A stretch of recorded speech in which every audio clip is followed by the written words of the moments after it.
আসসালামু আলাইকুম, সবাইকে স্বাগতম আমার সিলেটি হোমমেড পেজে। দেখতেই পাচ্ছেন শীতের মজাদার নকশি পিঠা। এটা ফুল প্রসেস, খাওয়ার জন্য প্রস্তুত। সাথে হচ্ছে ঝিনুক পিঠা। এই কয়টা নকশি পিঠা ও ঝিনুক পিঠা ফুল প্রসেস করার জন্য 1 লিটার সয়াবিন তেল নিয়ে আসলাম। সাথে এখন বর্তমানে যে গুড়গুলো পাওয়া যাচ্ছে 1 কেজি খেজুরি গুড়।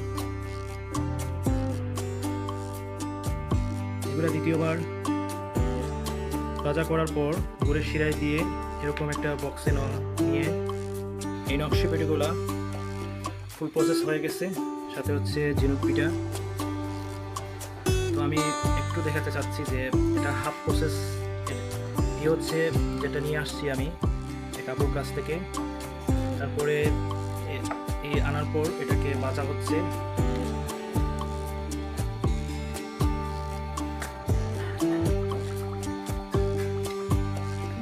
একটু অল্প সময় ভাজার পর এই গুড়ের শিরা দেওয়া হয়।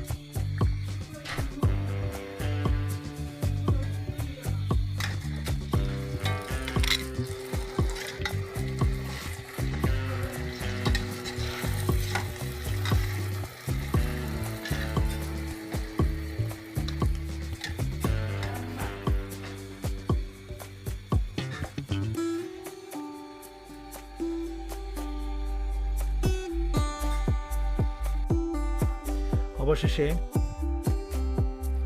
ঝিনুক পিঠা একটু করে নিব। তার আগে আমি দেখাই যে আপনার এই নকশি পিঠাগুলো এরকম বক্সে, একটা বক্সে 3 পিস, কোনো বক্সে 5 পিস, এই বক্সে অবশ্য 5 পিস। এরকম করে সবগুলো বক্স করে নিছি।